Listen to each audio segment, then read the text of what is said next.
Hi, Jonathan. Let's see if we can figure out why any number to the power of 0 is 1 using 2 as our base. So I've got a bunch of different squares drawn here, squares within squares, and we're going to look for a progression to help us understand. Right now, I've got 2 to the first power, and you know that equals 2. So we would have 2 of them, 2 little squares. Then we come over here, and you know that 2 squared means 2 times 2, which equals 4. So we would have 4 squares. 1, 2, 3, 4.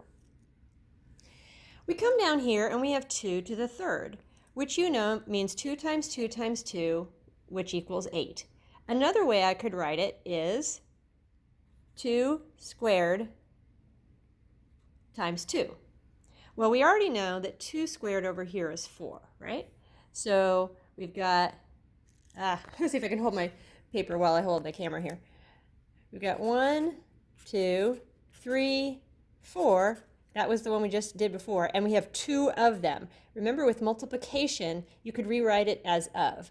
So you could say, I've got 2 of these, 2 of them. So that means we need to fill out another one. 1, 2, 3, 4. And altogether, how many squares do we have shaded? 1, 2, 3, 4, 5, 6, 7, 8. And of course, we already knew that was the answer.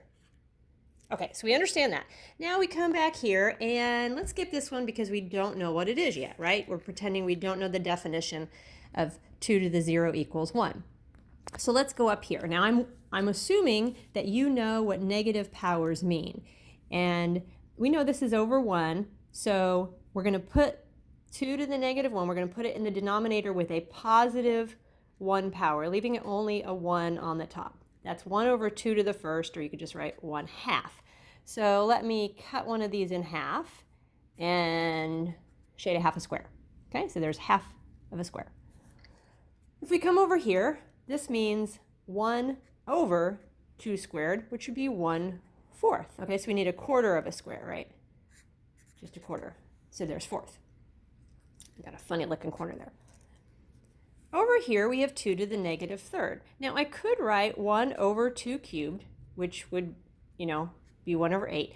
But I could also write it as 1 over 2 squared times 1 over 2, because that'd be 1, 2, 3 altogether, which would be 2 to the third. So remember, we just did this one, right? It's 1/4. And we also know that times can be written as of. I can say 1/2 of this thing. So I can write 1/2 of this one. What's half of a quarter? Well, it's 1/8, right? So just a minute ago, I had a quarter here. And if I do half of that, it is 1/8 of one of these squares. Okay, so now we get to look at patterns to help us understand what 2 to the 0 is. If I start here and work backwards, notice that each previous answer is half of what I've got. So right here I have 8. What's half of 8? 4. What's half of 4? 2. What's half of 2? It's 1, isn't it? 1 square. Let me see if I can hold this here, sorry. It's 1 square. What's half of 1 square? Well, half of a square. What's half of that? A quarter of a square. What's half of that? 1/8 of a square. And you can go the other direction using multiplication. Right now, you've got one of these. If you double it, you get a quarter of a square, right? 1/8 and 1/8, 1/4. If you double a quarter, you have a half.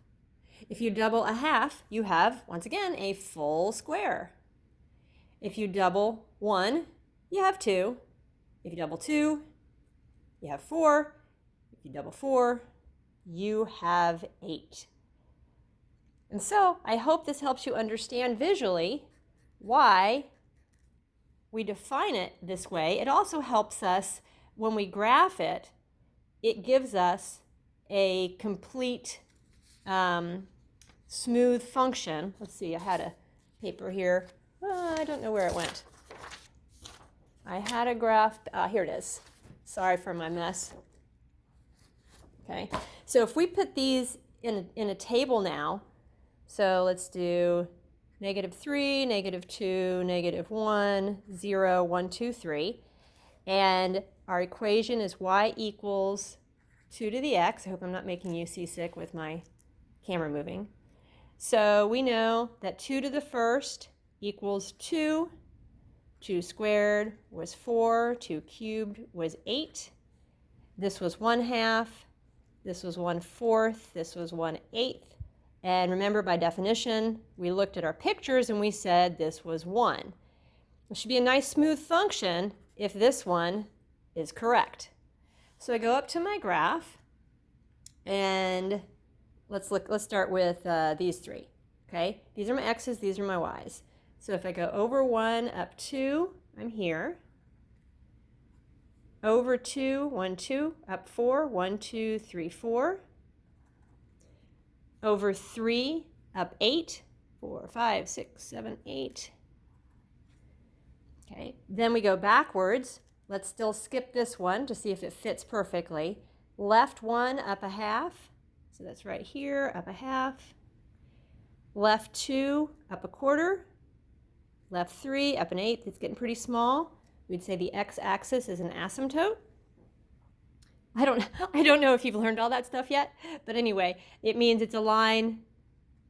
Oftentimes, it's a line where your graph gets closer and closer but doesn't touch. That's not the formal definition, but that's usually the behavior. And then we curve up. You could keep going. So if you look at this part here, not a surprise, the perfect point right there to connect this is 0, 1. Over 0, up 1, because 2 to the 0 power equaled 1, just like we saw with the squares. Hope that helps. Let me know if you have any questions. Bye-bye.